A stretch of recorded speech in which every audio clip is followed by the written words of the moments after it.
La mise sous tutelle de la DPJ de notre région a créé une véritable onde de choc au sein de la communauté. Mais concrètement, quelles seront les répercussions sur les enfants dans les semaines et mois à venir?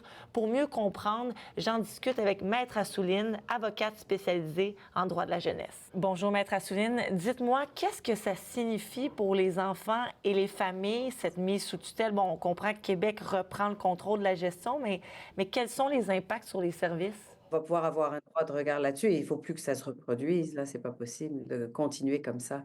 C'était absolument la décision à prendre parce qu'il n'a pas le choix. En fait, le ministre Carman, ça fait 6 ans qu'il demande des services en amont et qu'il met en place des solutions pour qu'il y ait des services en amont.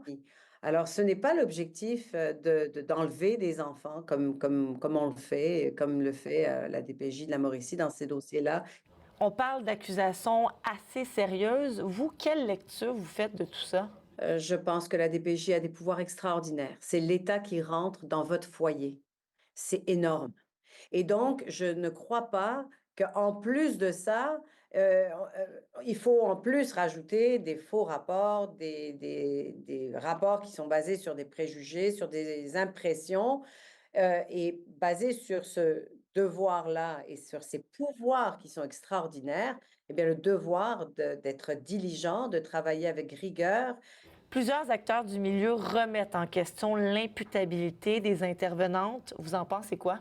Je pense que lorsqu'il y a des parjures, qu'on peut prouver qu'on a menti dans un but d'induire le tribunal en erreur, je pense tout d'abord qu'il s'agit d'offenses criminelles. Ça ne devrait pas se passer. Alors, ça, c'est la première chose. Et l'imputabilité n'est pas pour des gestes qui sont intentionnels. Il faut le souligner. Ce n'est pas tous les intervenants. Il y a des perles dans le système qui font un travail incroyable, mais il faut nettoyer. Il y a eu un rapport accablant en 2019. Là, la mise sous tutelle, il y a eu la commission Laurent. C'est sûr que ça, c'était pour la DPJ nationale, mais reste qu'on constate que les problèmes persistent. Comment endiguer le problème alors?